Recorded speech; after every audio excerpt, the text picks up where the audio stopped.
Hogwarts Legacy is a haymaker. J.K. Rowling stands undefeated. We're not talking about socio-political stuff. We're not talking about cultural movements. We're talking about the market. The market has spoken.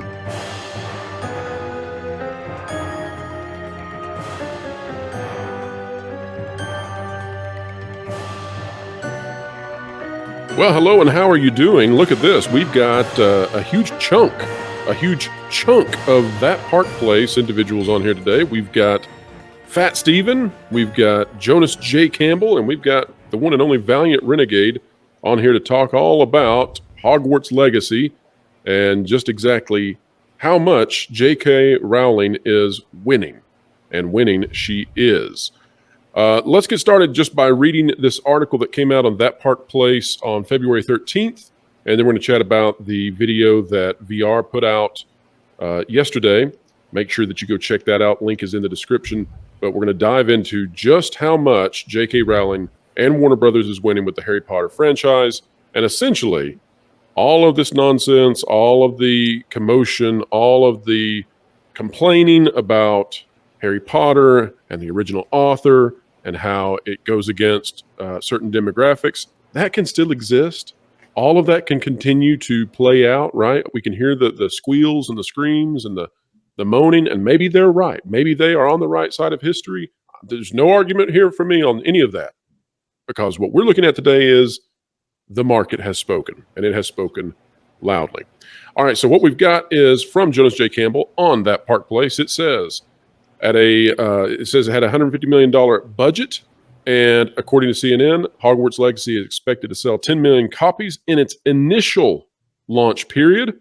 And then that's not all. It also had a peak concurrent viewership on Twitch of 1.28 million viewers on Twitch.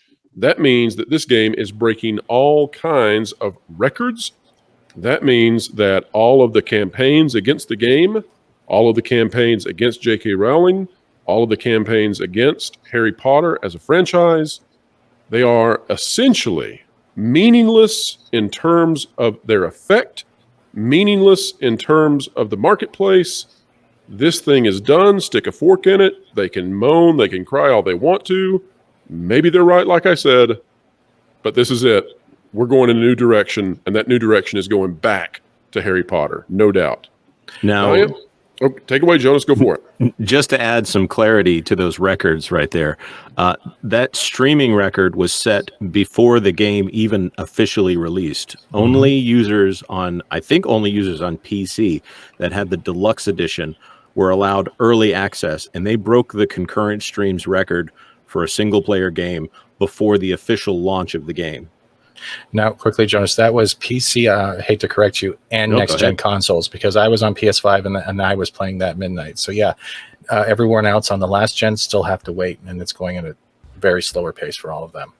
Now, Stephen, you have played the game extensively. Give us just a short review, and then also everybody needs to go check out Stephen's full review. Again, that also is linked in the description. We are dealing with quite the expertise when it comes to this game and everything related with entertainment and Harry Potter. Stephen, what's your brief, couple sentences review of this game?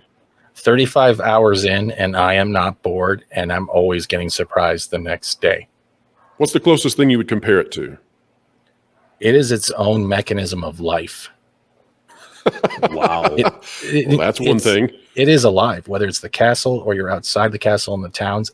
It's alive. It is literally a living universe, and that is something I have not seen in a game in quite a while. So let me ask you, how would you compare this to, say, Skyrim? Very different, but I would put it on the same tier as Skyrim. So do you think that for the next, 20 years, we will be playing re-releases of Hogwarts Legacy over and over and over again on PS6 and then the VR version and all that? I mean, is it going to be that kind of game? I don't think so. What I would really like to see is the people who handled Hogwarts to give us a Clash of the Titans. Gotcha.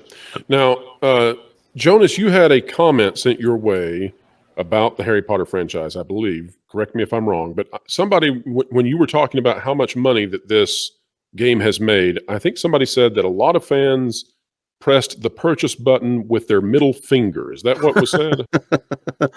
I didn't see that comment, but I haven't been as active on Twitter the last day. That's the sentiment sounds true.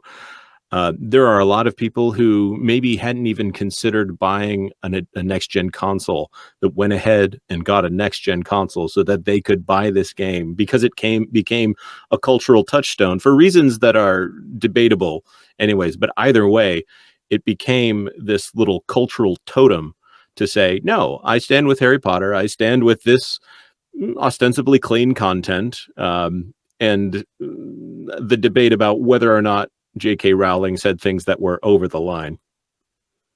And that comment you're referring to was a comment that was made on the video that I released on Tuesday, February 14th, regarding hit the buy button with the middle finger. And I was also one of those people that went out and bought a PS5 about 5 months earlier than I had anticipated because of this game. Well, now, Valliant, tell me, how much do you think Warner Brothers cares which finger you use to select the purchase button? As long as the finger makes contact with the purchase button, I don't think Mr. Zaslav gives a flying flip. Pinky, ring finger, I mean, toes, it just doesn't matter. No, as long as it's attached to a credit card at the other end with the successful transaction through a merchant services vendor, then I think they're fine. VR, how big is this game in terms of, well, you and I had discussed before that this was sort of the barometer for Warner Brothers Discovery. We had talked with individuals well-placed around the industry who had said that this game is how they're determining where this franchise goes. How big is this in terms of what Zaslav needs to say either yay or nay to returning to the J.K. Rowling Harry Potter mainline franchise? Simply put, the future of the Harry Potter franchise is David Zaslav greenlighting a film or a series of films based on Hogwarts Legacy yesterday.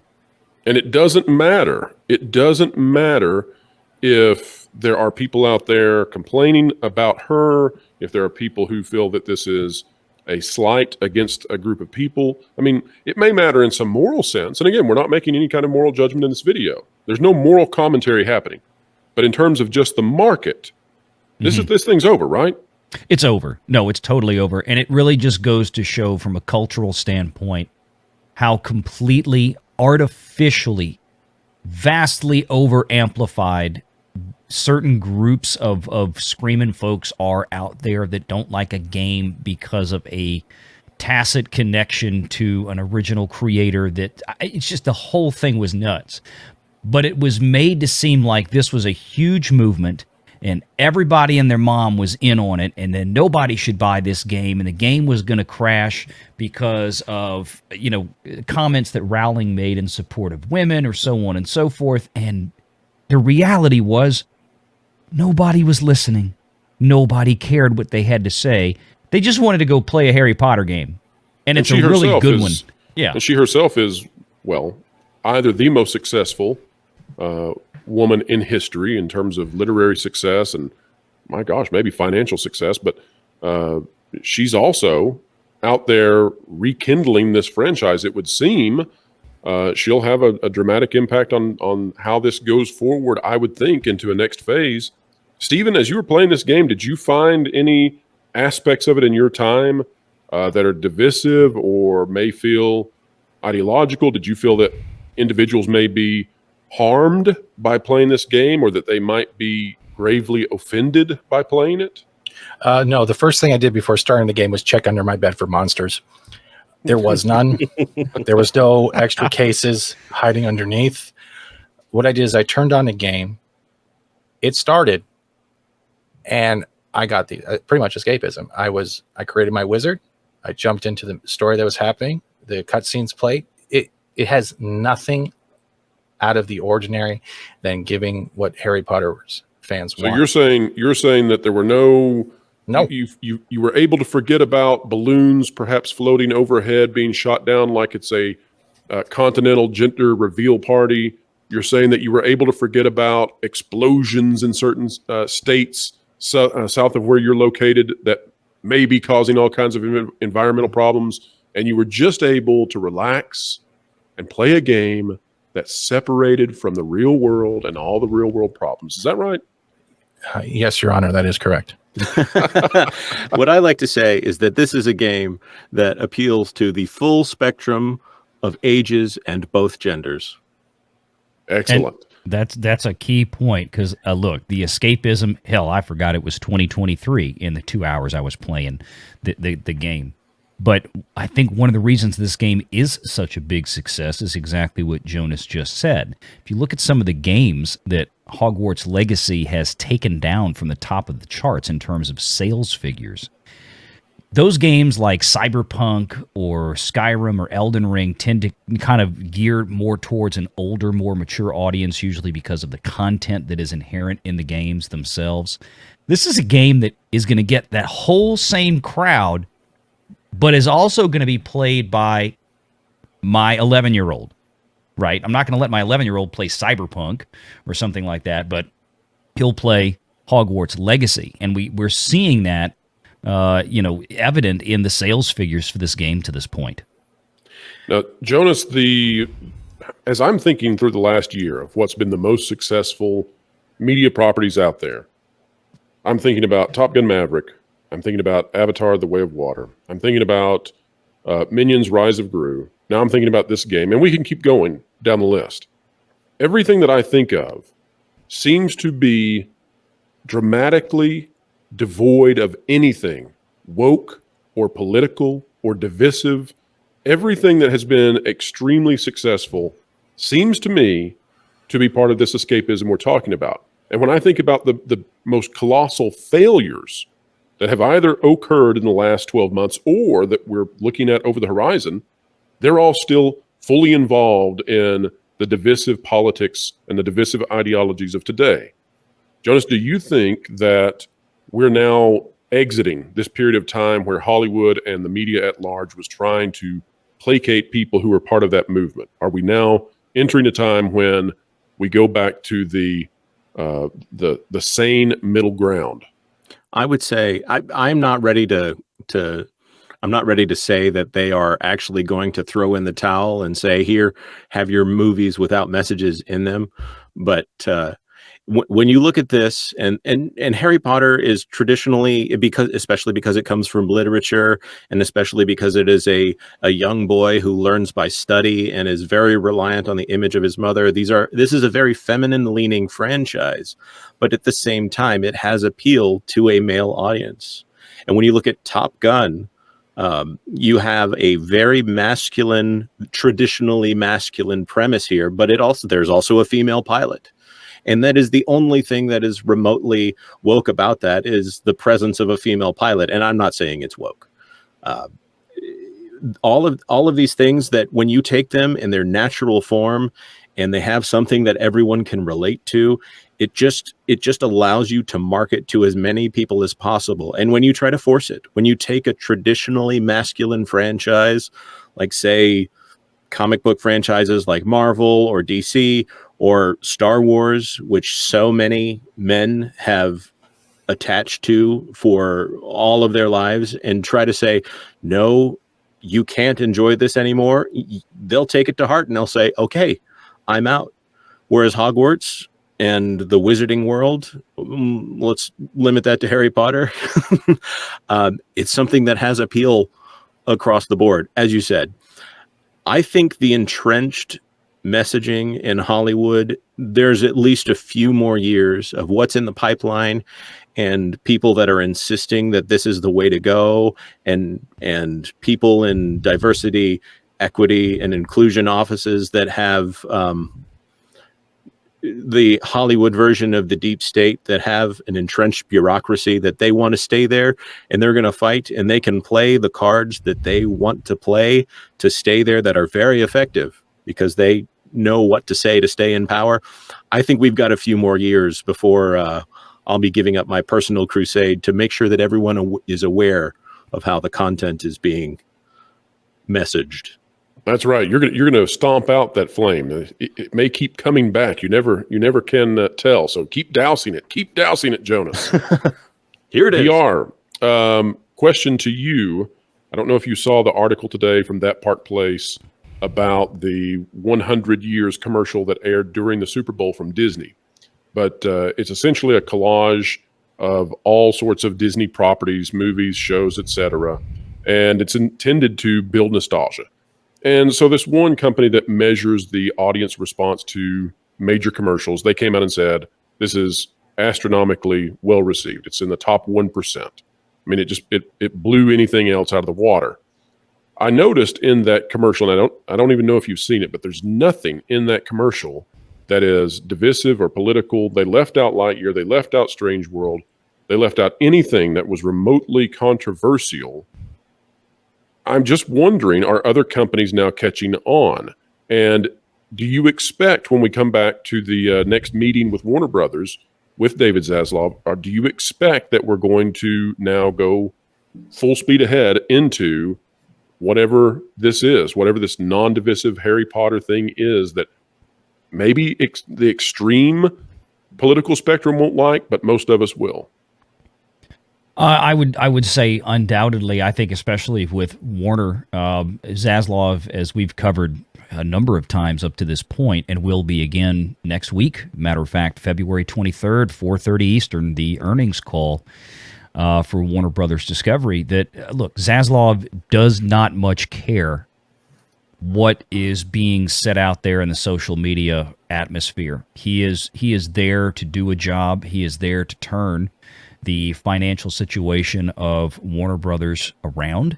He is there to make it profitable. He is there to get its most valuable IPs relaunched. I did see the Disney commercial during the Super Bowl. It was, like you said, it was pretty much simple. Here's all the great stuff we've done over time. And a lot of people made comments about some of the Star Wars stuff they showed in it. I think Disney was just sticking to what Disney itself has produced, has actually made, as opposed to inherited through a purchase or an M&A. But you're right, there was nothing in there of Lightyear. There was nothing in there from Strange World. They stuck with let's call them the big hits, or the biggest hits they think they've had in terms of audience satisfaction. Is Disney going to turn a corner? Maybe. Is that corner turning going to be anywhere near as sharp as I believe it will be for Warner? Probably not. Well, the curious thing there, VR, is that when was this commercial made for Disney? Was it made under Chapek? Was the direction for this commercial made under a prior tenure, or was this concocted very quickly under Iger? We don't know. We don't know, and that is actually one thing I pondered as I was watching it, is, usually stuff like this, look, Disney knows well in advance what they're going to do. Disney, if you look at the Nielsen top 10 updates every week, you will see the Walt Disney Company is at the top of the charts when it comes to weekly advertising spends, usually coming in around almost $100 million week in, week out. So, I mean, Disney plans these kind of things very much in advance, I would suspect. But who knows?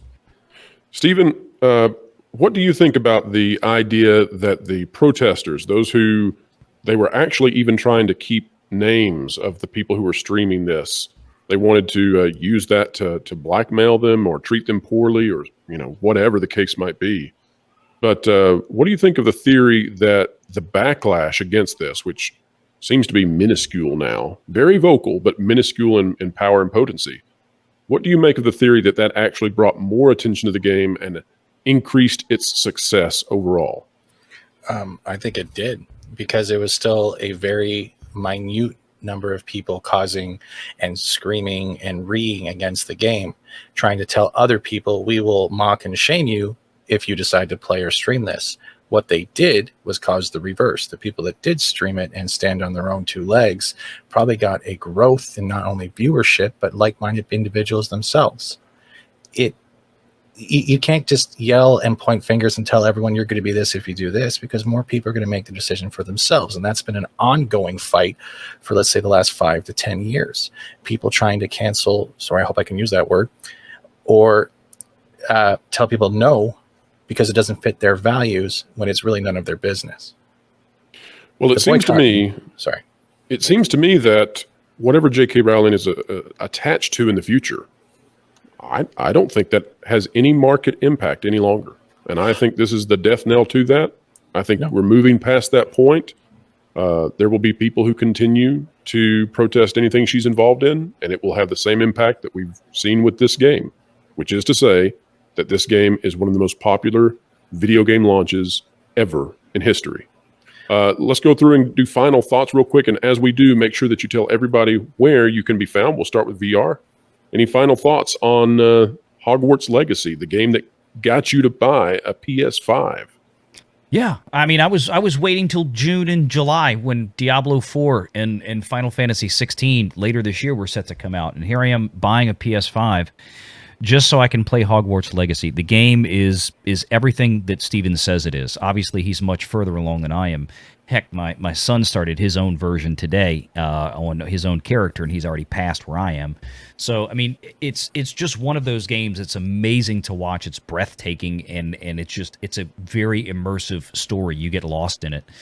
The sales for this have been absolutely stunning across the board. We're talking about a game that gross retail sales here within a few months may be somewhere between 1.5 and $2 billion, and maybe even sooner than a few months. But check out the channel, check out the video we did on it on Tuesday, February 13th, and thanks for having me on, Pro. Absolutely.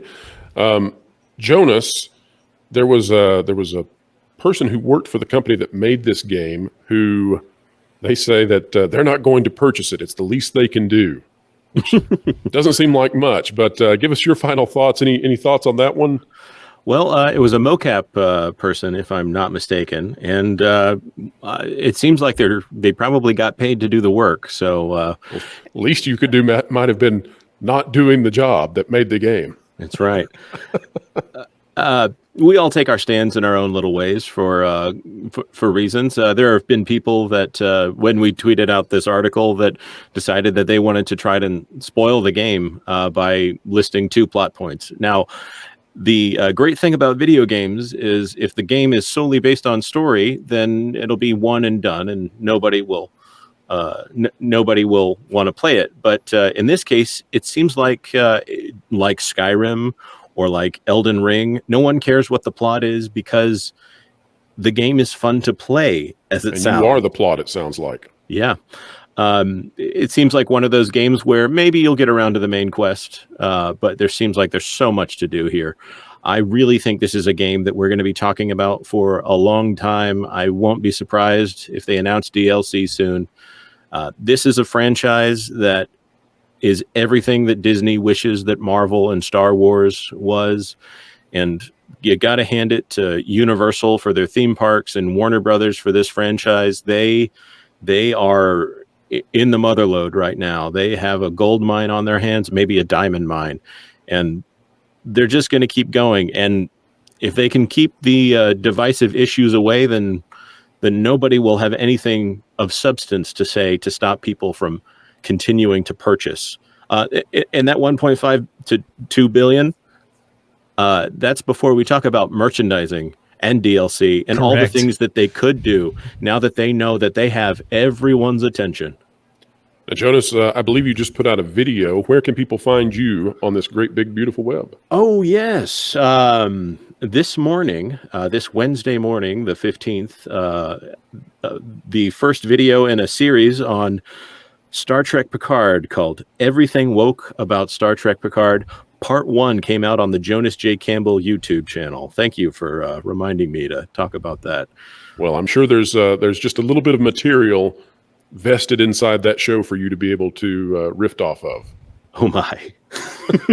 All right, Steven, before I give you the chance for final thoughts, and you'll have the last word, let me just say to everybody out there watching, the videos that you've been watching, the clips you've been watching of this game, they all came from Steven's channel. He's been playing the game. He's got a fantastic review. You got to go check it out. It's in the description. Get out there and subscribe to Steven and check out all the awesome stuff he's doing. But Steven, final thoughts on this game. You've got the most hours in it. You are the expert on the panel. What do you think? I think this game has opened a door to people that haven't even read the books. to actually increase sales in the books as well. So they're actually to go right back to the source material and probably get answers to questions they couldn't find in the game or from friends or online. I think this game has become pretty much the lightsaber to Harry Potter becoming the Star Wars even more so of this generation. Well, there you have it, folks. It looks like Harry Potter is back. Reboot probably on the way. J.K. Rowling has absolutely won, and her win is the also shared win of Warner Brothers Discovery. So that'll do it for us. We are keeping you ahead of the culture curve each and every day, explaining entertainment wherever you are, whatever you are doing.